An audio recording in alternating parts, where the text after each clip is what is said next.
Yesu Kristo ashimwe. Ejo twashoje igitabo cya Yobu, uyu munsi turatangira dusoma Zaburi. Uyu ni umunsi w'ijana na 38. Reka dusome mu izina rya Yesu. Zaburi ya mbere. Hahirwa umuntu udakurikiza imigambi y'ababi, ntahagarare mu nzira y'abanyabyaha, ntiyicarane n'abakobanyi. Ahubwo amategeko y'Uwiteka niyo yishimira, kandi amategeko ye niyo yibwira ku manywa na nijoro. Uwo azahwana n'igiti cyatewe hafi y'umugezi, cyera imbuto zacyo igihe cyacyo. Ibibabi byacyo ntibyuma. Icyo azakora cyose kizamubera cyiza. Ababi ntibamera batyo, ahubwo bahwana n'umurama utumurwa n'umuyaga. Nicyo gituma ababi bazatsindwa ku munsi w'amateka, n'abanyabyaha bazatsindirwa mu iteraniro ry'abakiranutsi. Kuko Uwiteka azi inzira y'abakiranutsi, ariko inzira y'ababi izarimbuka. Zaburi ya kabiri. Ni iki gitumye abanyamahanga bagira imidugararo, n'amoko yatekerereje iki iby'ubusa? Abami bo mu isi biteguye kurwana, kandi abatware bagiriye inama Uwiteka n'uwo yasize. Bati, reka ducagagure ibyo batubohesheje, tujugunye kure ingoyi batubohesheje. Ihora yicaye mu ijuru izabaseka, Umwami Imana izabakoba, maze izababwirana umujinya, ibatinyishishe uburakari bwayo bwinshi. Iti, ni jye wimikiye umwami wanjye kuri Siyoni, umusozi wanjye wera. Ndavuga rya tegeko Uwiteka yambwiye ati, uri umwana wanjye, uyu munsi ndakubyaye. Nzaguha amahanga ngo abe umwandu wawe, n'abo ku mpera y'isi ngo ubatware. Uzabavunaguza inkoni y'icyuma, uzabamenagura nk'ikibumbano. Noneho mwa bami mwe mugire ubwenge, mwa bacamanza mwe z'abo mu isi mwemere kwiga. Mukorere Uwiteka mutinya, munezerwe muhinda imishyitsi. Musome urya mwana kugira ngo atarakara mukarimbukira mu nzira, kuko umujinya we ukongezwa vuba. Hahirwa abamuhungiraho bose. Zaburi ya gatatu. Zaburi ya Dawidi yahimbye ubwo yahungaga Abusalomu umwana we. Uwiteka, erega abanzi banjye baragwiriye, abangomeye ni benshi. Benshi baramvuga bati, nta gakiza afite ku Mana. Ariko wowe Uwiteka uri ingabo inkingira, uri icyubahiro cyanjye, ni wowe ushyira hejuru umutwe wanjye. Ijwi ryanjye ritakira Uwiteka, nawe akansubiza ari ku musozi we wera. Nararyamaga ngasinzira, ngakanguka kuko Uwiteka ari we ujya ndamira. Sinzatinya abantu, inzovu nyinshi bangoteye impande zose kugira ngo bantere. Uwiteka, haguruka, Mana yanjye nkiza, kuko wakubise abanzi banjye bose ku gisendabageni. Waciye amenyo y'abanyabyaha. Agakiza kabonerwa mu Uwiteka, umugisha utanga ube mu bantu bawe. Zaburi ya kane. Zaburi iyi yahimbiwe umutware w'abaririmbyi babwira inanga. Ni Zaburi ya Dawidi. Mana, gukiranuka kwanjye kuguturukaho, unsubize uko ngutakiye. Warambohoye ubwo nari mfite umubabaro, mbabarira wumve gusenga kwanjye. Bana b'abantu, muzageza he guhindura icyubahiro cyanjye igisuzuguriro? Muzageza he gukunda ibitagira umumaro no gukurikiza ibinyoma? Ariko mumenye yuko Uwiteka yirobanuriye umukunzi we. Uwiteka azanyumva uko mutakiye. Mugire impuhwe zo gukora icyaha, muri ku mariri yanyu mwibwirire mu mitima mucecetse. Mutambe ibitambo mukiranutse, kandi mwiringire Uwiteka. Hariho benshi babaza bati, ninde uzatwereka ibitunezeza? Uwiteka, utuvushirize umucyo wo mu maso hawe. Ushyire ibyishimo mu mutima wanjye, biruta ibyo ku burumbuke bw'amasaka na vino. Nzajya ndyama nsinzire niziguye, kuko ari wowe wenyine Uwiteka umpa kuba amahoro. Zaburi ya gatanu. Zaburi iyi yahimbiwe umutware w'abaririmbyi baririmbisha Nehiloti, ni iya Dawidi. Uwiteka, tegera ugutwi amagambo yanjye, ita ku byo nibwira. Mwami wanjye, Mana yanjye, tyariza ugutwi ijwi ryanjye ngutakira, kuko ari wowe nsenga. Uwiteka, mu gitondo uzajya wumva ijwi ryanjye, mu gitondo nzajya nerekeza gusenga kwanjye kuri wowe, mbe maso ntegereje. Kuko utari Imana y'intambira kibi, umunyangeso mbi ntazaba iwawe. Abibone ntibazahagarara mu maso yawe, wanga inkozi z'ibibi zose. Uzarimbura abanyabinyoma, Uwiteka yanga urunuka umwicanyi n'umuriganya. Ariko njyeweho nzazanwa n'imbabazi zawe nyinshi mu nzu yawe, kuko nkubashye nzikubita hasi nsenge nerekeye urusengero rwawe rwera. Uwiteka, kubwo gukiranuka kwawe ujye unyobora, kuko banyubikiye, umanurire inzira yawe aho nyura.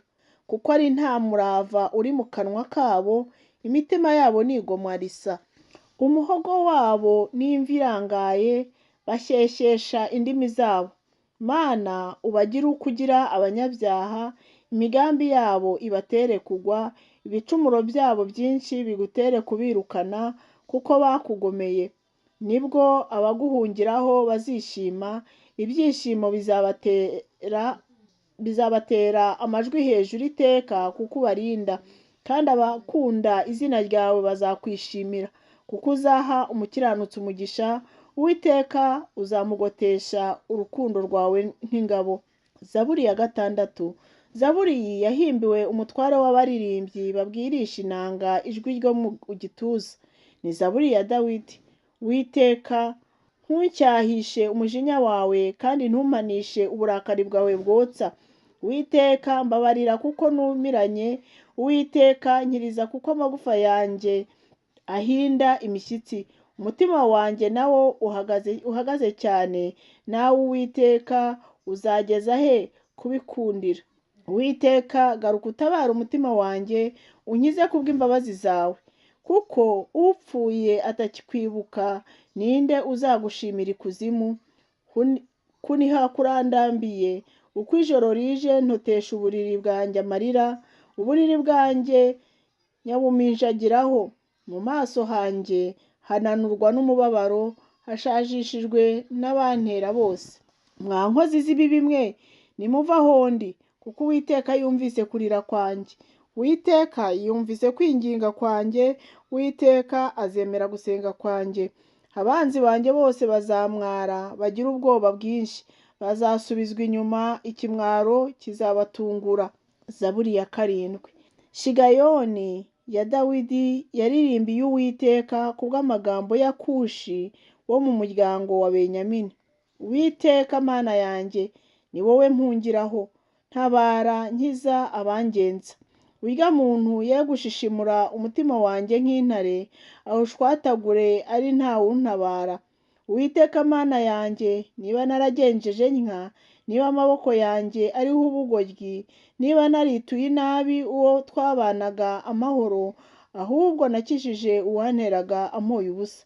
Umwanzi agenze umutima wanjye awugereho, akandagirire ubugingo bwanjye hasi, ashyire ubwiza bwanjye mu mukungugu.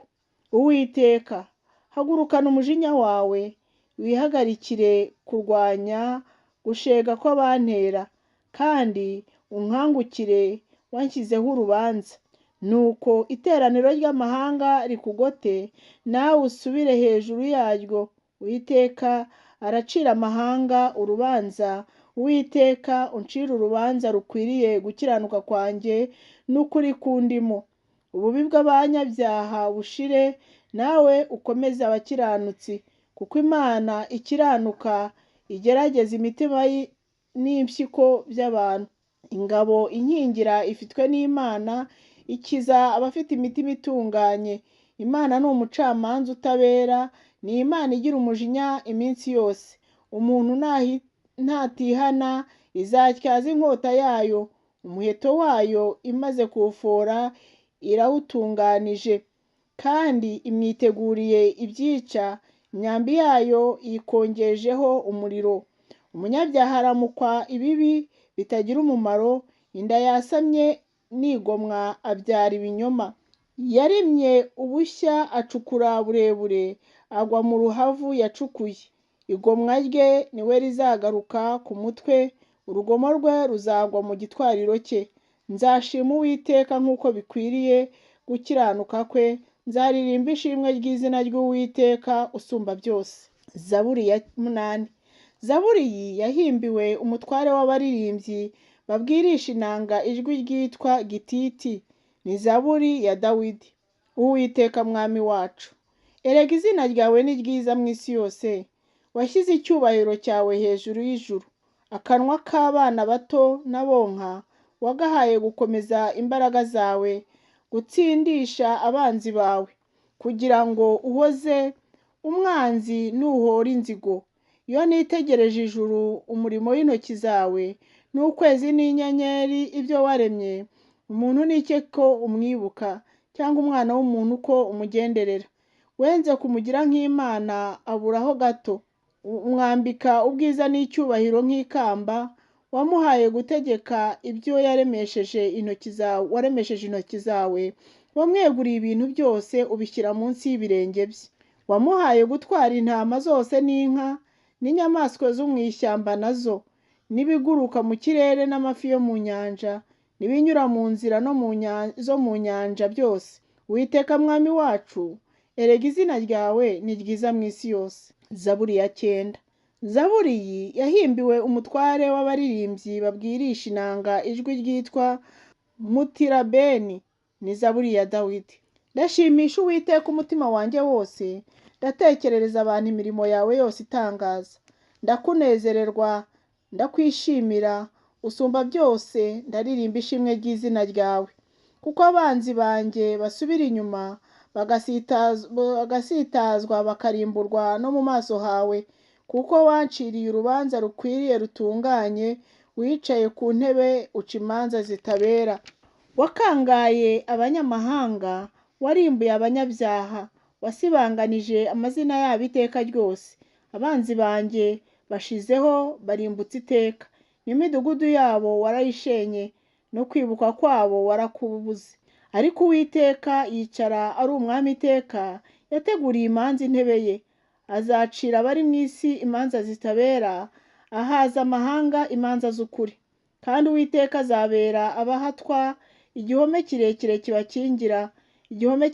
kibakingira mu bihe by'amakuba. Abazi izina ryawe bazakwiringira, kuko wowe Uwiteka utareka abagushaka. Muririmbire Uwiteka utuye i Siyoni, muvugirize impundu, mwamamaze mu mahanga imirimo yakoze. Kuko uhorera amaraso abibuka, atibagirwa gutaka kw'abanyamubabaro.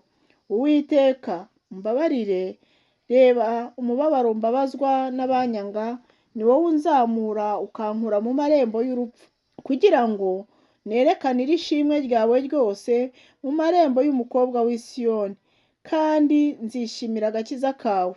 Abanyamahanga baguye mu bushya bacukuye, mu kigoyi bateze niho ikirenge cyabo gifashwe. Uwiteka yimenyekanishije, yashohoje iteka, ategesha umunyabyaha imirimo y'intoki ze nk'ikigoyi. Higayoni. Abanyabyaha bazasubizwa ikuzimu, nibo mahanga yose yibagirwa Imana, kuko umukene atazibagirana iteka, kandi ibyiringiro by'abanyamubabaro bitazabura iteka. Uwiteka haguruka, abantu be kunesha amahanga acirweho iteka imbere yawe. Uwiteka ubatere ubwoba, amahanga yimenye ko ari abantu buntu. Zaburi ya 10. Uwiteka, ni iki kiguhagaritse kure? Ni iki gitumye wihisha mu bihe by'amakuba no mu by'ingabo no mu by'ibyago? Ubwibone bw'umunyabyaha bumutera kwirukanira umunyamubabaro cyane kumufata, icyampa bagafatwa n'uburiganya batekereje. Kuko umunyabyaha yihimbariza ibyo umutima we wifuza, kandi umunyazi yimura Uwiteka akamusuzugura. Umunyabyaha nk'uko ubwibone bwo mu maso he buri, aravuga ati ntazahora. Ibyo yibwira byose bihurira muri iri jambo ngo nta Mana iriho. Inzira ze zikomera iteka, amateka yawe ari hejuru cyane aho atareba. Abanzi be bose abacurira ingoni, aribwira ati sinzanyeganyezwa. kugeza ibihe byose sinzabona ibyago. Akanwa ke kuzuye imivumo n'uburiganya n'agahato, munsi y'ururimi rwe hariho igomwa ryo gukiranirwa. Yicara mu bico byo mu midugudu, mu rwihisho yica abatariho urubanza, amaraso ye ayatatisha umunyamubabaro. Amaso ye ayatatisha umunyamubabaro. Yubikirira mu gico nk'uko intare yubikirira mu isenga ryayo, yubikirira gufata umunyamubabaro, kandi koko aramufata akamukururisha ikigoyi cye. Yitugatuga yunamye, intwari ze zitsinda abanyamubabaro. Aribwira ati, Imana yibagiwe, ihishe mu maso hayo ntabwo izabireba. Uwiteka haguruka, Mana amanika ukuboko kwawe, ntiwibagirwe umunyamubabaro. Ni iki gituma umunyabyaha asuzugura Imana, akayibwirira mu mutima we ati, ntuzahora. Warabibonye kuko urebera igomwa ry'urwango kubishyiraho ukuboko kwawe. Umunyamubabaro akwiringira wenyine, ni wowe ujya utabara imfubyi. Vunagura ukuboko k'umunyabyaha, ushimikire ububi bw'umubi, kugeza aho utazabumusanganira. Uwiteka ni we mwami iteka ryose, abanyamahanga barimbukiye mu gihugu cye. Uwiteka, wumvise ibyo abanyamubabaro bashaka, uzakomeze imitima yabo, uzatyarize ugutwi, kugira ngo ucire imfubyi n'abahatwa imanza zibakwiriye. Umuntu wakomotse mu butaka ye kuzongera gutera ubwoba. Imana rero ibahe umugisha, mbifurije kuzasoza umwaka neza. Tuzakomeza ejo dusoma izindi zaburi zikurikiyeho. Mugire umunsi mwiza.